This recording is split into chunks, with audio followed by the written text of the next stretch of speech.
Welcome everybody to the Cast from the Coast. My name is Adamaz and I'm joined as always by Josh Lambert, Tim Johnson, and Aaron Peerless. Tim, what are we talking about tonight?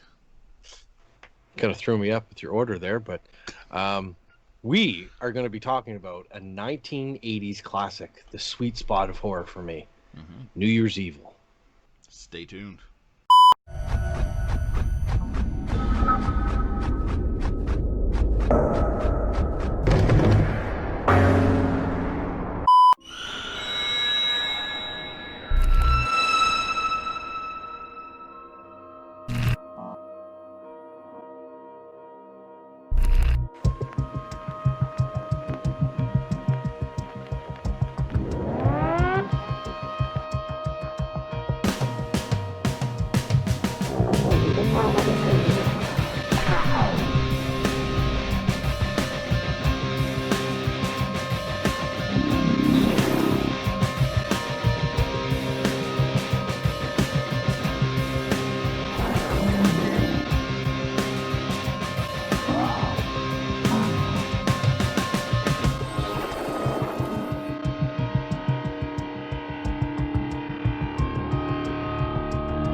Tim?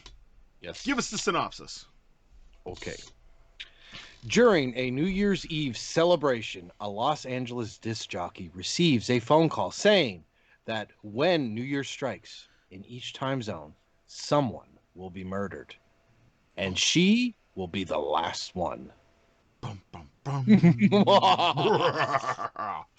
Excellent. Not just any got a disc major jockey. gripe. Immediately Is you it have a even major gripe. Fucking possible to drive across that many time zones that quick? It was But you want to know what? Based Palm on Springs, that California little synopsis, to... based on that little synopsis, it almost sounds like a Batman villain. Like it sounds like something like Yeah, know, the not the Joker's Joker. got the clock going. Yeah. But Yeah, he wasn't murdering people in different time zones. He was just murdering people based on the time zones leading up to midnight in the Western, Yeah. like Oh. the Pacific time zone. That's all it is. It was all happening in California. It's just the show was starting from the East Coast, moving over the four major time zones, celebrating once every hour midnight. But continuously. isn't Yeah, that- that part went way over my head. I thought But he was see- in each time zone. But doesn't it go west to east? No, east to west. Because they're behind us in the 4 West hours. Coast. Yeah. By 4 hours. Yeah. So it would take 4 hours Right. for them to get to midnight. Right. Yeah. Right. So that's what it is. It's basically last stop of the party train is West Coast, where they are, is what that is. So The whole time I'm thinking this guy is just fucking cruising city to city, and he's like, I got an hour, I gotta beat the time zone. Well, it does get like that at one point in the movie. It's like, I should have been there 10 minutes ago. Matting it down in the old Mercedes. Right? Yeah. I'm thinking, I was like, man, is it even possible to drive through that many time zones? Well, Yes. at one point, Mr. Times. I was thinking something similar, because at one point they were like, oh, he's in Palm Springs. And I'm like, Palm Springs, Florida? Like, he's across the country. How is he here? You know what I mean? But it's not. It's like Palm Springs, California. So, just outside of LA. All right. So, yes. So, not just any DJ, by the way.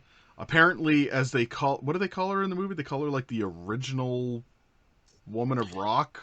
Or No, the second, or the first lady of rock. First Lady of Rock. So, okay. Yeah, that would make sense that she was married to, like, the president of rock.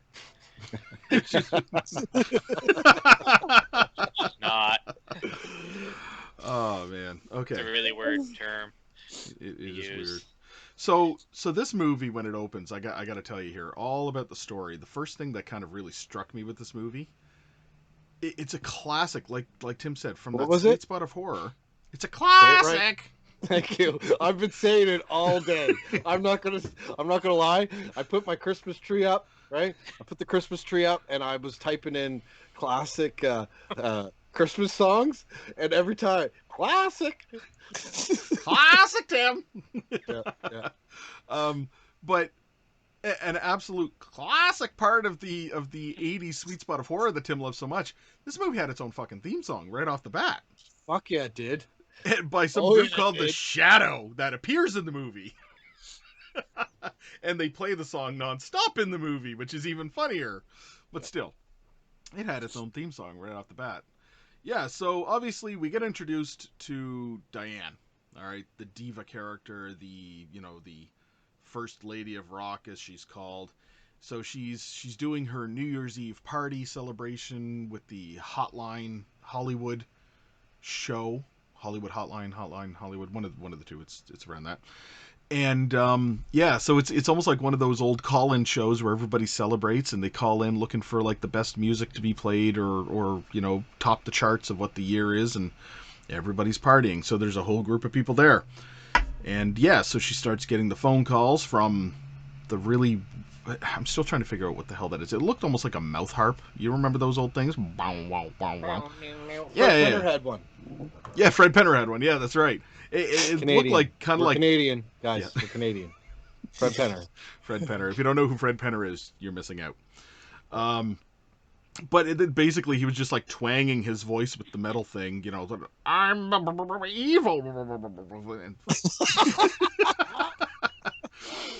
And he's threatening to kill somebody once an hour through the 4 time zones hitting midnight, with the finale being her. He's going to kill her. I really actually kind of enjoyed the fact that it wasn't trying to hide the person's face. So there's part of the mystery, who is this? But it's not like, could it possibly be somebody that she's really close to that's there the whole time and jumping in and out and killing people and reappear? You know what I mean? Like, it's not like Scream where you're trying to figure out who's the person behind the mask. This is who the hell is this person that you're openly seeing who the hell they are? So it's kind of a little bit of an interesting twist to that, for all intents and purposes. You don't really see that much often. But, okay. So we have Diane the diva and everything that's going on here. And she has a really... fucking weird son.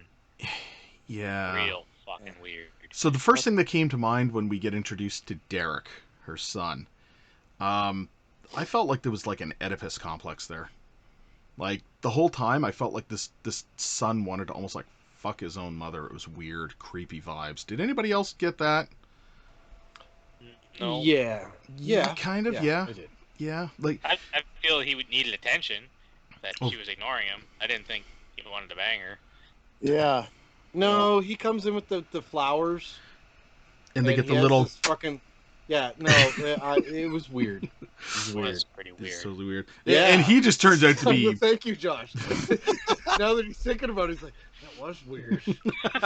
Yeah, I'm going to replay that in my head for a second. Yeah, you're right. It was fucking weird. Yeah, pretty weird. No, well, he's there with his, staring at his mom. He's got, like, these puppy dog blue eyes, and... He's trying to tell his mom about the part that he got on his show. Yeah. She's not listening to him. No. Yeah. She's there changing. Yeah. He's Looking just, like like, an standing. 80s fucking a punk. Yeah. Fucking her pretty badass, like, collar. Shit. I don't know, man. Her But roots then he's just a Dress little- on that looks like it was like Marty McFly's hat when he went to beach. Yes! Same material. It's like unicorn material or I whatever was the hell like, you that looks want like Marty McFly's hat. to But he took a bunch of Valium or something, and then he like stuck pantyhose on his head and had like a visor from the guy from Star Trek. It was weird, man. It sounded like they were supposed to be headache pills because he keeps talking about his headaches, and she was like, "How's your head? Is you okay tonight?" And he's like popping pills and shit and stretching weirdo. pantyhose over his head. Did you guys think that the guy that was with her, he was always wearing like that brown sports coat? I legit, Manager. yeah. Ernie. I thought that was the actor from Weekend at Bernie's. Like the guy who played Bernie.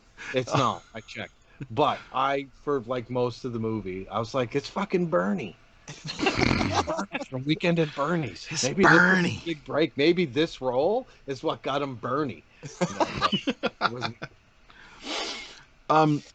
So as I was watching this movie, I started to take into account the characters themselves, so that not just that when we're talking about it, but I'm looking at these going. I've started to look at this more from the point of view like, do some of these characters deserve to die if they're going to be dying, like because of the way that they're written? You know what I mean? Like, you know how when you watch a It's a movie, horror you movie. always look there and go, that fucker needs to die.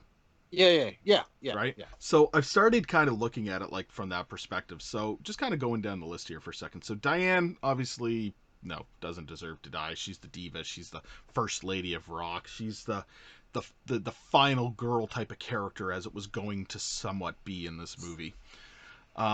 Yvonne, right off the bat, the first one who does die, I was like, you're dumbass. You're a dumbass. What does I'm she do? sorry. So, okay, Terrible Other acting. than her noisy ass hair. Terrible. her noisy ass hair, terrible acting. But it was like she heard the door open and she goes out. Yeah. Okay, so she does that thing where she turns. Okay, the taps are annoying in the bathtub. Turns them off.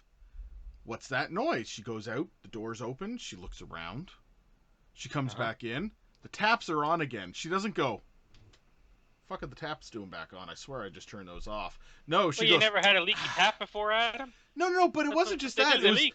but like it wasn't like it was like a perfectly round tap that you don't know how it's set. It's like it had like the one elongated piece that was all the way to one side, and then when she comes back, it's all the way to the other side again. It's like, doesn't that flag for you? Like I literally fucking turned that the other way. Literally, What would you do? I fucking. I'm paranoid You're as getting shit. off talking. I'm paranoid as shit. I'd grab something and fucking start stabbing. Fellas. Talking Your about poor this. wife must have to buy new shower curtains on the weekly. All the time. She comes home, she's like, Adam, what happened? There was somebody I in the couldn't shower. All right. So Yvonne, I'm sorry. I thought she was a dumbass the way that she acted, so she deserved to die in this movie. I kept thinking that they were introducing some of the characters at the beginning, like the punks, because they were going to be like fodder. I thought that there was going to be more murders to this than just like the 1 per hour type of thing. So I kept thinking to myself, oh, they're introducing all these punk characters because there's going to be like random deaths happening over the place. Surprisingly not. I love movie punks because I feel like they go a little overboard to like the real punk scene. Like what it would have been like to be a punk in 1980, and then you go see New Year's Evil, and you're like, "Fuck, Yeah. that's This not ain't a what I look costume. This is a like." way of life. Right? Those It's a are all way the of people life. from the people under the stairs once they got out. That's them. No, but like that main punk at the start Yeah. pulls out the switchblade comb, right?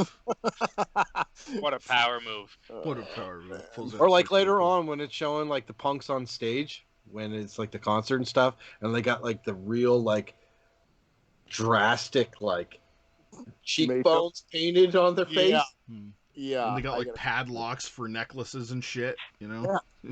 True punks, man. 80s punks. Then obviously we have Derek the son. So I kept thinking to myself the whole time, Derek must be involved in this somehow. Like I got this weird feeling like Derek was somehow involved. And I still think to a point he was. He's too weird not to be. He's too weird not to be, and especially the way that it actually ended. Like I really do think that like him and his father were like kind of in cahoots. He was keeping an eye on his mother because he knew his That's father a was going to word. kill her. It's a word that I appreciate, Adam. Thank you. Cahoots. Those two are in cahoots. Like it's such a great word. It is a good word. Thank you. Ernie, the manager. He seemed like too much of a total Ernie. His name is Ernie, so it's even funnier know. that it was like Bernie. Bernie. He seemed like he was a sleaze at the beginning. I thought maybe he's like banging the talent, and it's like, you know, that's going to be part of the. And I kind of said, I wonder if the killer's actually her husband who's supposed to be gone, and he found out that Ernie was banging his wife, and this is going to be like his revenge. Turned out that wasn't like the plot entirely, but it was the husband as the killer. Spoilers, everybody. Evil himself, or Richard as he was, interesting character because, like I said, it's you know, you see him, but he takes on different personas throughout the movie. He does the general him, then he does the porn stash, which is fucking epic, and then he's the priest at one point, and then he's got the mask, which I shit you not, I actually kind of like the mask. I liked it. Yeah, I did too. I That's thought the my mask favorite was part pretty fucking dope, of the whole movie. especially at the end when The whole Derek's movie, actually the wearing the mask was your mask. favorite part. Hey, I'm not even judging, man. That mask No. was good. The mask was good. Yeah. I mean, what are you gonna do back in 1980, right? Like, Right. you're, Right. prop designer, and you're like, I gotta come up with a mask that's cool, but not like anything I've, has been seen, Yeah. right? And No. it was freaky. It was. And the light that they shot it in and the paint job on it, it was freaky mask. Well, Reminded thing me that of like those old Nixon masks. yeah, Yeah. like just the smug with the Yeah. look. Yeah, it was Little good. pointy kind of nose on it. Yeah. Especially at the end when Derek's wearing it and you see his teeth. And he's kind of like smiling wearing the mask and shit, and you can see like the hollow eyes through it. I was like, okay, that's pretty creepy. I actually kind of wish he wore the mask like whenever he did any of the killings. Yeah, Like Yeah. I wanted to see more of him in the mask. I agree. Yeah. Yeah. But it was kind of cool, almost like a pass on the torch at the end when Derek's like standing over his father's dead body and he picks up the mask and they move him. Not that the cops were like, that's evidence, kid, and like steal it back. No, he just fucking walks away with the murderer's mask. The And whole then- movie's like that, man. Like the cops arrive right at the They're fucking useless. garbage container and shit. Like, oh yeah, this is where the death happened. Nobody's standing around. Nothing's going on. There's woo woo woo. Oh, look, there's blood on the garbage can. I'm like, did anybody call you guys? That's Right? right. Okay. And everybody else is pretty much bit characters. You get like the nurse that was killed. You find out that it was just because he was in the sanitarium at one point, Yeah, so so he went in to kill He the nurse. was in the sanitarium. He escaped or got out or whatever. Married this woman who became the First Lady of Rock. Or who 20 was the years First Lady of Rock. passes after their child Derek, and then he loses his mind. And then he loses his mind. Does Well, anybody they're else think that's crazy? Yeah. I think it's about as nuts as Derek. So Hey, yeah, I've seen weirder movies. Okay, Josh. true. And you Oh, know, yeah. we've seen weirder movies. Yeah, just trying to understand here, boys. Like Derek looked like he was probably in his early 30s, maybe late 20s. So that's like 30 years he was with the First Lady of Rock before he went off the deep end and started just killing people for no reason. It's true. So okay, so then there's Nurse Jane, who was like tied to the fact that he had gone to the sanitarium, so he murdered her for some reason. And then there was the two girls that he murdered from the party when he had the porn stash, Lisa and Sally. The nail biter and the one with the nervous diarrhea. It fixed her nervous diarrhea. Stop! That was an awkward first fucking moment in the car. The marijuana bag suffocation was fucking hilarious, by the way. Just like, what a way to weird go. Just look in here. Just why don't you take a sniff? And it kind of seemed like a throwback almost to like Black Christmas at that point. He's like suffocating her with the bag and shit. Yeah. And when it reveals the death of the nervous diarrhea girl and she like slides down the slide just into view, I fucking laughed my ass off. I thought it was funny. Then we just have like Lieutenant Clayton, basically, who's like late to the party and is useless as shit in this movie for all intents and purposes. So, Josh, I want to hear your notes. Very well. So, please. My first viewing of New Year's Evil took place November 29th, 2020 at 7:33 p.m. My first thought was, I hope this lady doesn't have to hide anywhere, because her hair is hella noisy. Her hair just clanked around in my ears the entire, like, first act of the film. It's And true. she's just walking around and it's clinking and clacking. Who makes a horror movie with a shower kill with everyone fully clothed? New Year's Good Evil. point. And then the next scene was drive-by tatas. Like, there's really not an issue with nudity in this film. It was strange. Just gonna point out, no stranger to nudity. There was a literal random groping scene at the drive-in later on in the movie too. It's Yeah. like what? Yeah. Just strange. The tickets. I need to see your tickets, guy. Excellent. There's a guy in the mosh pit who's literally just trying to grab her boob. He has a cast on. And he's going. And he's just going, honk, honk, Yes. the whole time. Yeah. Well, listen, Mr. Evil, quote. Evil. Mosh pits are weird. I don't really understand mosh pits. I don't know why a bunch of them go into a room and bang into each other and listen to music. That wasn't even a mosh pit, dude. That was just random fucking weirdos. And I'm gonna put up another note on that. If you notice, you could hear their fucking sneakers on the fucking ground the whole time. Yeah, they didn't get rid of that track. I got that. They didn't get rid of that track. It's almost like one of those. It reminded me of like that, that viral video of Mick Jagger and David Bowie where there's no actual music, but somehow there's still music. What they did was they just obviously put the music track over it, right? They didn't get rid of that enough. Like I got that in one of my notes, Adam, for sure, man. Like that's one of those things. He was so sneaky, he slipped right by him into the kitchen. That cracked me up so much. But he just like walks into the door. I'm like, oh okay, it's like that, I guess. The soundtrack is like straight up an 80s porno at one point. It's like boom, boom, boom, boom. Breaking into the loony bin seems like a bad idea when you're a fucking nut job. But that's also probably somewhere you want to avoid. It's also pretty easy. I'm sorry, man, but that was like really fucking easy for him. Mm-hmm. Is this kid just like popping Valium? Seems that way. What the fuck is this guy's deal? Why did he just kill a random nurse? You know who I really feel bad for in this film? The band. Because they definitely signed up for this film and thought it was going to be their big break, and this movie's going to hit theaters, and they're going to blow up, and they're going to get CDs, and they're going to get a talent agency, and they're going to be the next big thing. This poor band just rocking out the whole movie. That's where all their budget went to, man. Where that was the are they whole budget now? right there. We went right to the band. You think? Shadow. It had to have. We'll have to wait till trivia time with Tim to hear about that. Yeah, it kept shooting back at the band and his band. Oh yeah, it was like a music video for them. And it was almost like the Cantina band. Why... Let's play that one song again. Yeah. Why use the Tom Selleck mustache? No one knows what you look like. You're not disguising yourself from anyone. No one's looking for you. They don't know what you look like.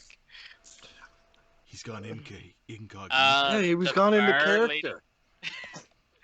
Miami Vice character. Getting into the mindset.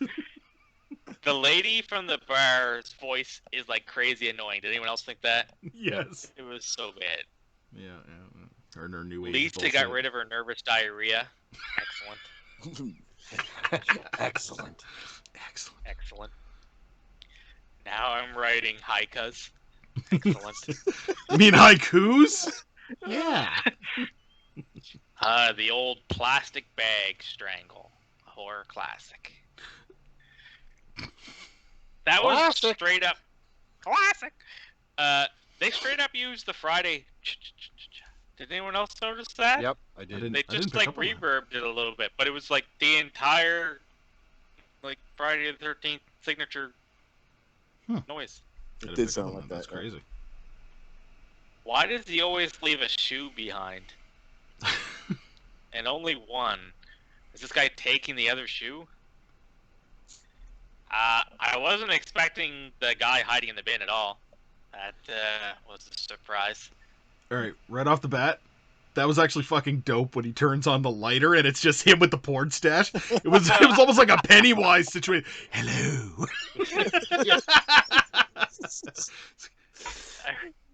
This guy must be cruising on the highway. Is it even possible to cross this many time zones in an hour? That's where Josh never really caught No, that. Josh. Apparently not. Poor guy got carjacked with a hard-on. That is horrible. How do you even defend yourself with a hard-on? He can. He probably fell on it when he fell on it. Oh, the poor guy. The groper got What a carjacked. strange chase scene. Why did he stop and let her out in the first place? Yeah, because those two drunk guys, man. Yeah, they but ran he's a out. murderer. He clearly has no Like, he doesn't care for their life. He could have just drove through them. I don't understand. Well, you could Best look at part it was from the those other angle. Those two other guys came from where? The forest? Yeah. and then they're yelling at I him like, "Hey, Right. it was just the most I awkward just thing. wrote, her son is fucked. What the fuck? Another costume change. Why? No one knows what he looks like. Where did he get the mask? So her husband used to be in an insane asylum. Okay. Now he's in a white tracksuit. But he had like 9 disguises. He had a tickle trunk. More Canadian Did stuff. the audio change over for anyone else when they got into the elevator? Like, there was a clear audio change. Might have just been the copy I watched. I didn't notice. I didn't notice. It was like the whole movie was touched up audio, and then when they were in the elevator, it was like just raw audio. It was weird. She puts up like 0 fight when he's like chaining her to the elevator. She's just standing there, barely screaming, not flailing, just getting wrecked. Don't Stop it. No, you're ignorant. You're ignorant. What an insult! You're ignorant. Points for creativity with the kill. I don't think I've ever seen someone chained to the base of an elevator. I thought he was gonna hang her. I thought that he was gonna like put her up and then like put the elevator to the roof, and it just like hangs her. I thought that, and then it was gonna come down and crush her and squish her. I still don't know exactly. I actually thought something different. I thought he was chaining her hands up outside the elevator, chaining her neck to the top of the elevator, going to rip her all apart, which would have been super cool. So, which means I'm still confused as to what the fuck he actually planned to do. Right. Yeah, because if you look, like, there's all this slack around her neck, so she's not hanging by her neck. No. Yeah. I don't know. Weird. I don't know if I'm just stupid or what, but I really don't get it. She married an escaped crazy man who maintained normality for like 20 years as they raised a son, and she grew a career, and then he snaps. The son is just as bonkers. That's all my notes for this film. I got a question before we get into Aaron's notes. What was your favorite version of the killer? So what costume changed? Like I really appreciate the fucking Tom Selleck mustache. You get the Tom Selleck, like a businessman, manager.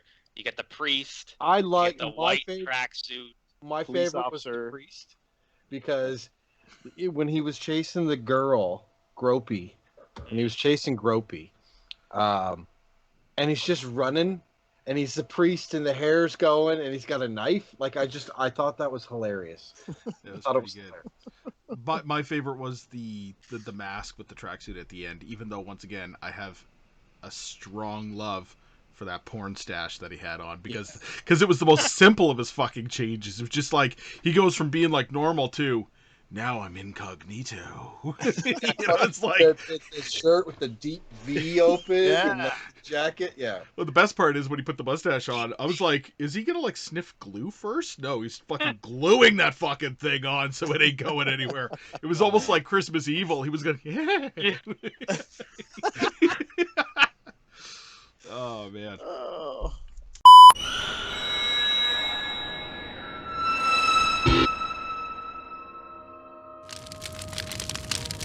Greetings from Tromaville. I'm Lloyd Kaufman, president of Troma Entertainment and creator of The Toxic Avenger. You know, folks, when we're not making those great movies like Tromeo and Juliet and Return to Nuke 'Em High, a.k.a. Volume 2, the Troma team and I like to kick back and listen to They Cast from the Coast.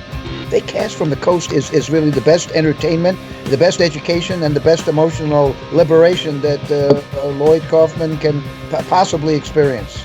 Thank you.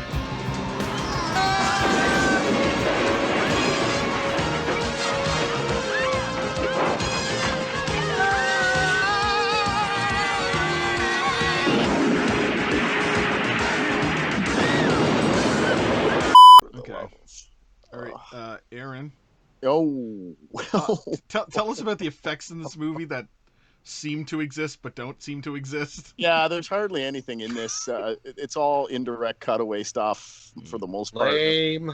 When they cut back on certain things, they put a little bit of blood on it, and then the blood coloring wasn't too bad. But I do have other notes. Orange. Yeah, exactly. I do have some other notes that I wrote down in complete sarcasm as I went, because I was like, "What in the shit is going on here?" Yeah. Right. My first note is, "Holy shit, woman, ease up on the rouge blush." Right. Like, well, it is 1980. I know, but that was like extreme, man. That was the same tone as her outfit. Like, I mean, it held just as bright a color on her cheeks as it did what she was wearing. Indirect shower scene, no blood, just sound effects. Yeah, punks with heavy makeup, terrifying the town. And then I got like, I guess 1980s. You got the punks going on, maybe a little bit of emo mixed in with the punks. Okay, they're putting makeup on. All right, the punk with makeup the wasn't diaper that bad. pin in his fucking cheek. Yeah, and when I looked on IMDb, I found that there was only one makeup artist on this show. That's it, just one. So when I looked at that, I thought, there's not going to be many effects in this whole thing, right? So they probably told all the punks in casting, come all dolled up in your best punk attire. Probably, you know what? 20 of you. Yeah. I got, what the fuck? Ticket officer is a robot. That guy was like a police officer or something, wasn't he? He had like the police officer, and he's like, tickets. He was stuttering. He was scared. He was scared he was going to get stabbed. He was scared to get stabbed. Tickets, please. Spaceship America sounds like a great TV series. I'd watch it. Spaceship America. Yeah. Yeah. Isn't that already on air with fucking Will Ferrell? Isn't that what Trump's doing? Spaceship America? Oh no, that's Space Force. That's Space Force. Not anymore. Where did they discontinue Space Force? Yep. Because they thought it was a dumb idea. Wow. It's a dumb idea. At least change the name of it, right? Like, whatever. Space Force. Leave it as a Netflix Air show. Force, they're in the air. Mr. Evil is pretty well spoken. This is the longest mosh pit shot ever, and I can hear shoes and feet. That's one of my favorite things about the entire movie, because, like I said, I just could not help but think about the Mick Jagger, David Bowie video, with no music. Right. Squeaky, squeaky. Another indirect murder stabbing of Janie, the nurse, right? Obviously, Janie definitely needed a gun in this one.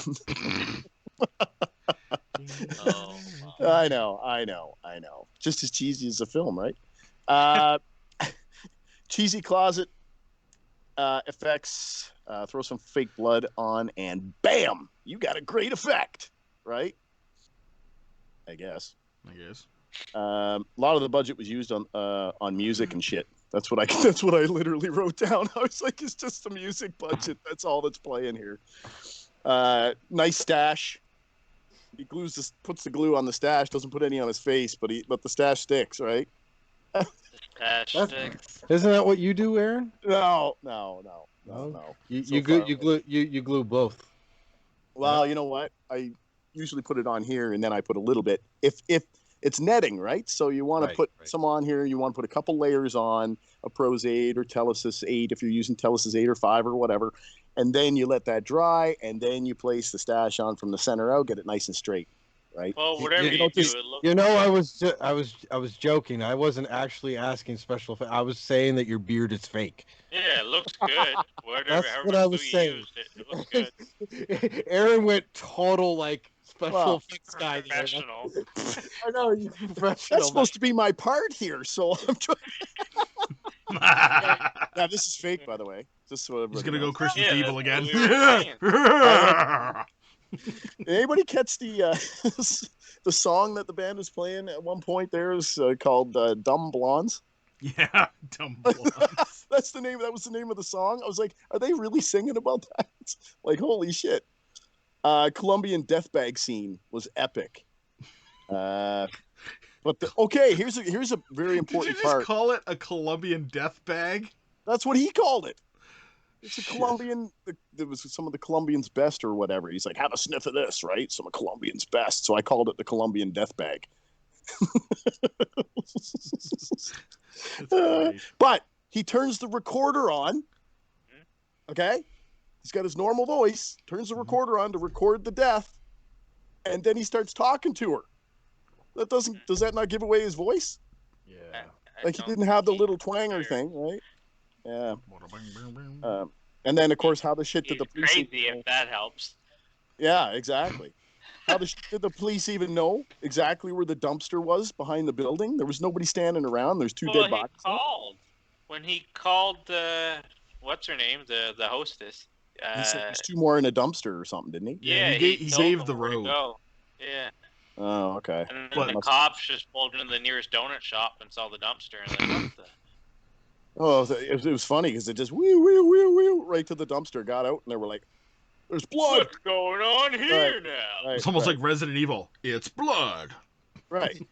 So one of the best effects of the whole movie was when that woman slid down on the slide, and she's got a cut on the titty region, and that cut right on the titty region, that was actually pretty good. I looked at it, I paused, I was like, yeah, that's pretty good. That's not bad. That's when Jamie walked in and she's like, "What are you doing?" That's how it is with every horror movie. Oh, this is great. And all of a sudden there's a nudity scene and everybody walks in the fucking room.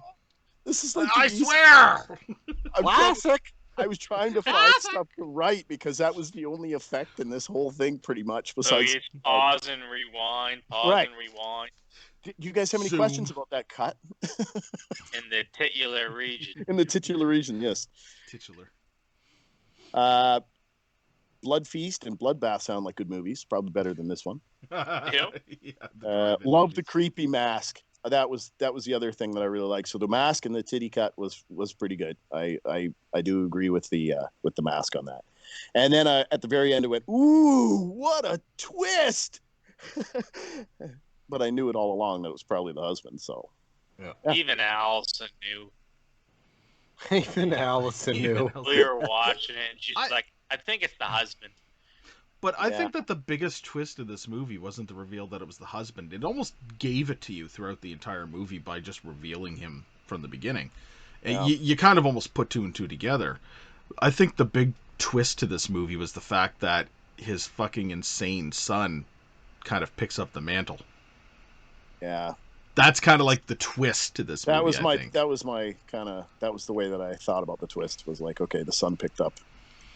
Cliche, maybe a little. See, the thing about my twist is it's not supposed to just be linear. This film was just linear. It introduces a crazy son, and then the end he's just a crazy person. For the twist, they had to introduce a normal son, and then over here they're like, oh no, he's crazy. Yeah. Oh, okay. So he goes from being a crazy son to a crazy son with a fucking mask. A crazy son with a mask. Yeah, that's not a twist. That's just linear storytelling. Yeah. So yeah, those are my notes, boys. Like I said, there wasn't really much in here for me to critique. One titty cut. Yeah. Titty cut and a creepy mask. It was a good cut. I mean, the makeup was pretty linear throughout the whole thing. Like it was. The boob looked real. The makeup stayed pretty linear through the whole thing. I just love that Aaron had this up on his projector. Freeze framing. It's like larger than life size. He's like right up on it. Yeah, it looks good. Looks good. Yeah, Jamie, hey, what do Jamie, get down here. What do you think of this effect work? Look at this boob for a second. Yeah. Oh man. Oh my. Okay, and those are your notes, Aaron. Well, okay. One last thing is the continuity for the one makeup person that was on this. Yeah, she held pretty good throughout the whole film. I did notice that at the very end, the Diane Sullivan character didn't have any. It wasn't as dark on her cheeks and stuff. But I mean, that's pretty hardcore. That was at the very end scenes or whatever. So. She's just dangling from an elevator, man. I know. And I don't know how it got messed up, but whatever. I mean, dangling from an elevator would sweep it right off your cheeks, I guess. Blow the rouge right off you.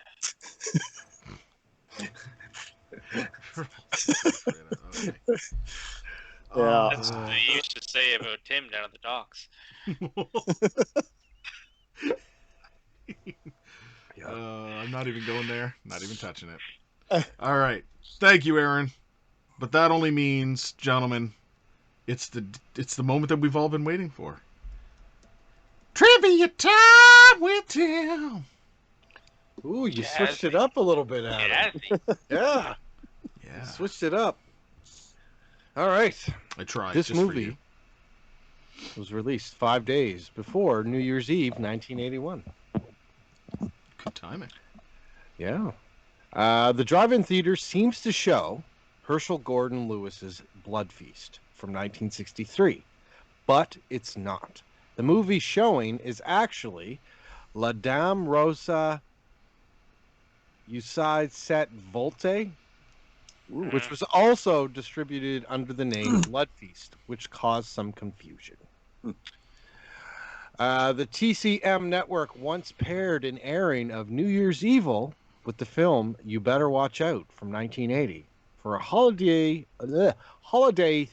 slasher movie double feature. This is one of the several holiday-themed filmed. I can't speak. I just finished my coffee. I'm all tongue-tied. Let me start again. One of the several holiday-themed horror films that followed the success of Halloween, which was from 1978, into 1980. The notable difference here is that the murderer's face is revealed early on and isn't masked until the finale of the movie, which I thought was dumb. That mask was dope. Yeah. It was dope. He should have wore he should have wore that. Yeah, but that wouldn't make sense. Totally would. How's he gonna pick up girls with that? Go in the bar where there's Tom Selleck mustache. They don't know what he looks like. He could be handsome under that mask. Pick him up. They're all drunk. Put a mustache on the mask. Her nervous diarrhea's gone. She's fine.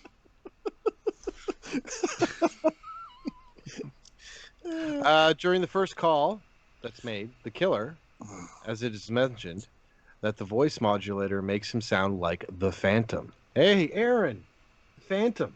Oh no! Please don't compare me to that guy. This is a reference, obviously, to the character from Phantom of Paradise, 1974. Oh, yeah, Gotcha. Obviously. So obvious. I didn't know that. Yeah, the trivia kind of sucks for this, but the body count was 7. And the last words Richard speaks before leaping to his death are lines from William Shakespeare's Hamlet. I could read you guys some goofs. There's a shit ton of goofs. Give us a couple goofs. Give us some goofs. The whole movie's a fucking goof, but go ahead. Yeah, it is. The sounds of the drive-in movie advertisement can be heard repeating some bits over several. At one point, the psychiatrist says that the killer is mutilating the breasts of his victims. However, when the bodies of the murder victims are found, there's no injuries on their chests at all. Except for the one titty cut. Aaron would disagree. The one titty. One titty. A single tit. I knew I should have taken a photo of it. For posterity's sake! Yeah. A mustache sanitarium patient is given a yellow party hat and a noisemaker, yet in the medium shot, his noisemaker disappears. Spooky. I mean, the countdown in New York only takes 57 seconds of in the movie, especially the 20 and 15-second marks. Remarks that they're counted down a few seconds too soon. Crew invisible equipment. So there was a few of these towards the end when the cops are casting the hotel. Casing the hotel. There's a crew member kneeling behind the kitchen equipment that one of the cops walks behind. The camera shadows visible in a lot of scenes. And after the killer pulls over to kill one of his victims and threatens a couple of drinkers, the shadow of either the cameraman or a crew member can be seen visible on the drunks as the killers leave. Yeah, and at one point the killer hits a cop over the head, takes his uniform. Despite the cop being quite heavier, the uniform fits perfectly. And then he immediately changes. It's talked. It's talked. Always. Yeah. All right, one last one. this is a revealing mistake. When Richard jumps off the roof, shots of his fall are very clearly a mannequin. Oh yeah. Dun dun dun. Yeah, the one arm. Yeah. It's falling, and the one arm goes. So that was trivia time with Tim. Trivia time and Yeah, goof goof. time with Tim. Tim. With Tim. Tim. Yeah. All right. What? And interestingly enough, it kind of went into my mind here when he said that they had paired the movie with another one called Better Watch Out. That was Christmas Evil, obviously, because it would have been released under that name as well for various releases. So Christmas Evil and New Year's Evil were released basically and paired together on TCM. How neat is that? It's really We did the same thing. We did. Kind of. Kinda. We have a movie of who knows. It's like a sandwich. Yeah. It's like an evil sandwich. Is it though? Well, the evil is the bread. Still an evil sandwich. Right. And then What's in the in the middle, middle? Quasi-evil. Silent Night. Silent Night. So it's a From Silent Night 2012. From 2012. bread. Definitely not. Yeah. Thank you for throwing that. All right. Excellent. Okay, gentlemen, it is now time for us to kind of rack our thoughts together, give us our final thoughts, and rate this movie. So first and foremost, I'm going to go to Josh. I thought this movie was overall pretty meh. There wasn't really any effects work. The twist wasn't really a twist. The mosh pitters were boring, and I don't know why they focused on them so much. The band was meh. The son was a weirdo. That was pretty funny watching him put pantyhose on his head and Oh, and the visor thing? visor. It just shows up weird and stares. stuff. And the apprehension part was cool. The kills were garbage, but like him changing disguises and going in and like convincing people to go with them so he can murder them, that was all good storytelling. I like that. I think I'm just gonna give it a G, not even a PG. You get a G. It wasn't shit. Like it wasn't a bad movie, but it was pretty meh. He's giving it a G. Okay. All right. Tim. I agree with Josh. This movie was meh. It was disappointing because, again, I seem to really, really dig movies from the extreme early 80s. And this movie coming out in 1980, that's a sweet spot of horror for me. This movie wasn't really a horror. It was more of a, if anything, like it had more in common with a psychological thriller, but it wasn't even really that. Like it was a guy running around killing people on New Year's Eve, changed in disguises. This movie was more funny to me than scary. And I mean, horror movies aren't scary to me. Just letting you guys know. The thing that I did like about this movie is it's 100% a time capsule. And it was really cool to see, like, I was born in 79, so, this was the world I was born into. So, to see, certain things, like, it was just, it was a time capsule. And that's probably what I appreciated the most. This movie's laughable, man. Like, the deaths were lame. They were all off camera. The coolest thing about the movie didn't happen until right in the end, and that was the mask. Yeah. I did like that he did, he was kind of creative with his costume changes, and that mustache was fantastic. Like, I wish that it was a real mustache. Like, he grew that. That was his, but he didn't. But anyways, I'm like Josh. I'm also going to go with the G. This movie wasn't terrible. Like, I wasn't angry watching it, but it was really lame.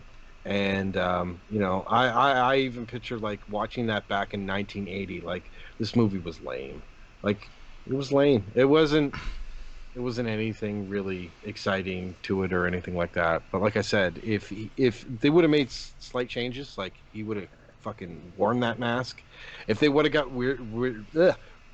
rid of the creepy son, like I didn't like him longingly looking at his mom and It then just didn't showing go up. anywhere. I Yeah, wish. it was just weird. Like if it would have had a payout, Yeah. like he was the killer the whole time, Or right? he had actually worked at it, like it was revealed that he had helped his father or some shit. Yeah. Or he killed the mother or something.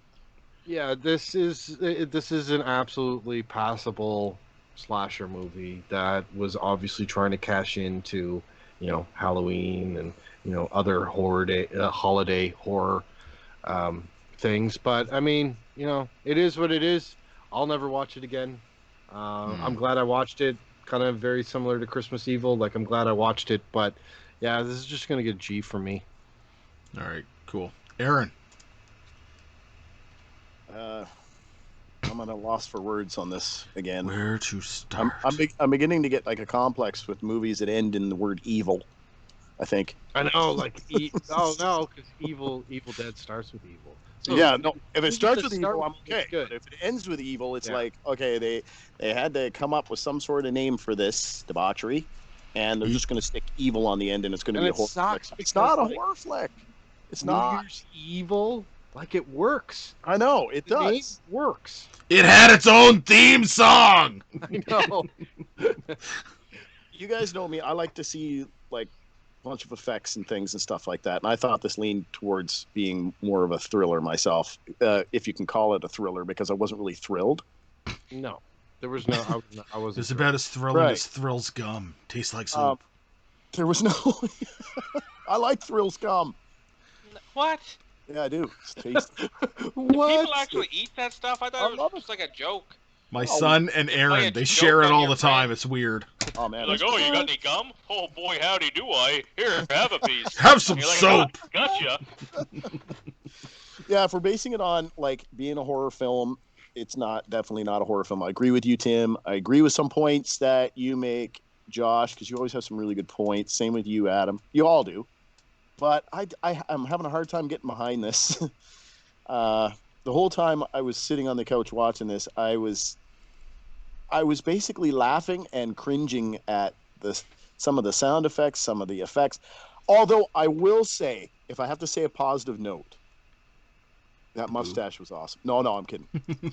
It was though. That's not even a bad thing. You're right. So I think I figured out the mustache. Yeah. So that if he got caught and they Right. put out like an APB and they're like looking for a white male, Killer mustache. 6'2", has a mustache.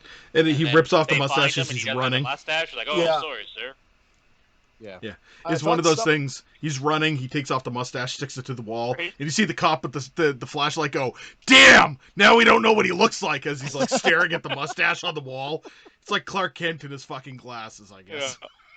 I thought some of the camera angles were cool, and when it first started and it had the upwards look at the taps and things like that, and it was dripping, I thought, okay, all right, this may have only gotten 4.8 out of 10 on IMDb and a Metascore of 33, but that camera angle's cool, so let's continue this vibe a little bit. It's still early. I'm getting a cheesy, yet the director of photography is doing a pretty good job here with these shots. Some of the shots are all right, and then it just seemed to pedal its way backwards, and yeah, for me. So boys, second week in a row, I'm giving this a big old S for shit. Nice. Shit. Damn. Yeah. The movie's so shitty it broke Aaron's toilet seat. I haven't handed out so many S's in my life. Oh, that's grand. Yeah. All right, so, oh man, where to start with this fucking movie? That So, leaves you, Adam. ominous music in the very opening, which surprisingly led into a theme song, and I couldn't help but think to myself, This it can't be that bad. awesome. It's gonna be okay. I wasn't like, it's gonna be awesome. No, it's like, hey, it can't be all that bad. Adam, weren't you? He definitely was. He was Thank so you, Josh. excited. Thank you. He gets so wasn't- excited I easily. wasn't even half-masting, gentlemen. I wasn't even half-masting. Okay. So I'm like, okay, it can't be all that bad. It's got its own theme song, and then the fucking Yvonne situation happened. I'm like, dumbass has to die. She's dead. And then it went further, and I figured out who the fucking killer was right from the beginning. Oh yeah, your father's down in Palm Springs drinking his ass off. I can't get a hold of him. Well, no shit, because he's actually fucking murdering people. So, then the son was weird, and all that extra shit. Was weird. And the son was weird, and the movie seemed to get progressively lazier as it went. It started pretty fucking dope there was hope. It was dope and there was hope. And then it just kind of went like, yeah, it's like you could almost tell that the writers were doing more and more crack as they were fucking writing this movie. It's like, we really need a scene where he's like a fucking priest with a knife running down the road. Yeah, put that in there somewhere. Like it was just weird. Okay,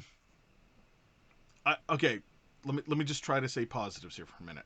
The fucking mustache. I gotta say that too. The mask at the end was fucking dope, but they needed more of it. Yeah. This is a movie that comes up in discussion all the time. It was always advertised in Fangoria. It was always, re-released on DVDs and Blu-rays. It's one of those underground cult classics. It's one of the ones that I'm pretty sure I seen this when I was really young, but I just don't recall anything about the movie. So I it was a good opportunity for us to go back and revisit this. But I gotta admit, I kind of regret this now. Like, I've seen it. That's it. I've now said I've seen it. Will I ever see this again? Probably not. I think the only reason I'd ever see New Year's Evil again is if in 2025 there's a New Year's Evil remake. This is the perfect opportunity for what I've said before in the show. I hold true to this. Remakes are generally a shoddy way of doing things, especially if you take something that's already good and try to remake it. This is the kind of movie that the premise is okay. It had some hope. It had some good parts to it. This is the kind of thing that would do better as a remake. Take a movie that fell flat, that there was potential for, and make a remake. Don't remake this movie. Do you think a lot of people have seen this? Because I feel that if you do a remake, that nobody has seen this one. I think a lot of horror fans have seen it, probably because it's probably one of the only New Year's Eve themes horror movies. We always thematically watch. And it's always on like a top 10 list of like holiday movies. Yeah, which I can never understand now. Like I really don't fucking understand why this would be in a top 10 of any kind, even for thematic horror movies. Doesn't matter to me.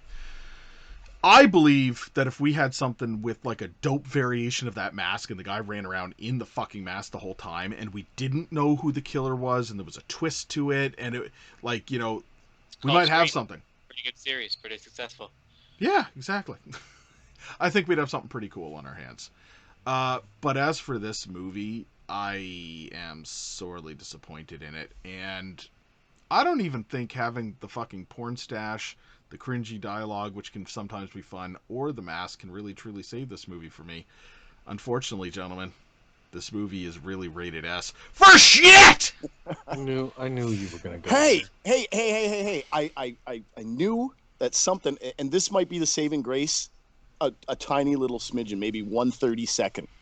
But the vehicle that those punks are driving in, is that not a Delta 88 convertible? It looked it.